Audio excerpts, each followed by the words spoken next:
மட்டக்களப்பு மாவட்டத்தின் வாகரை பிரதேச செயலாளர் பிரிவில் புனானை கிழக்கு கிராம சேவகர் பிரிவில் உள்ள மீள்குடியேற்ற கிராமமே குகணேசபுரம். யுத்தம் காரணமாக 1990ஆம் ஆண்டு இடம்பெயர்ந்த இந்த பகுதி மக்கள் மீண்டும் 2007ஆம் ஆண்டு சொந்த இடங்களில் குடியேறினர். இங்கு சுமார் 67 குடும்பங்கள் வாழ்ந்து வருவதுடன் இவர்களின் பிரதான ஜீவனோபாயமாக விவசாயம் காணப்படுகின்றது.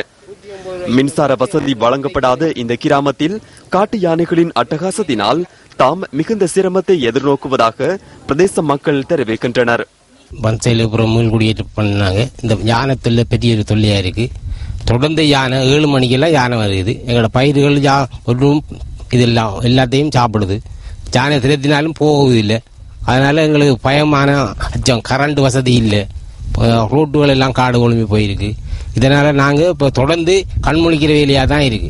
தென்னம்பிள்ளைகள் மரவள்ளிகள் எல்லாம் போட்டு எல்லாத்தையும் இந்த காட்டு ஜானைகள் வந்து முழுதையும் பின்னரும் 6-7 மணி ஆயினா ஜானை சேர்த்துறான். எங்களுக்கு வேற விடிய விடிய நித்திரை கொள்ளைய விடுவதில்லை ஜானை. அப்படி தொல்லையாக இருக்கு. எங்களுக்கு கரண்ட் வசதி இல்லை. இந்த ஜானையை கொஞ்சம் இது பண்றதுக்கு எங்களுக்கு கரண்ட் எடுத்து ஒரு கரண்ட் வேலையை ஏதாவது போட்டு தந்தாங்க. தென்னம் கண்டுகள் எல்லாம் அவங்க தான் தந்த அரசாங்கத்தால அதெல்லாம் ஜானை வந்து ஒவ்வொரு வரைக்கும் சாப்பிடுவோம். செய்கை பண்ணும் பயிர்களையும் அறுவடைக்கு முன்பாக காட்டு யானைகள் அழித்து விடுவதாகவும் இதனால் பாரிய நஷ்டங்கள் ஏற்படுவதாகவும் இவர்கள் அங்கலாய்க்கின்றனர்.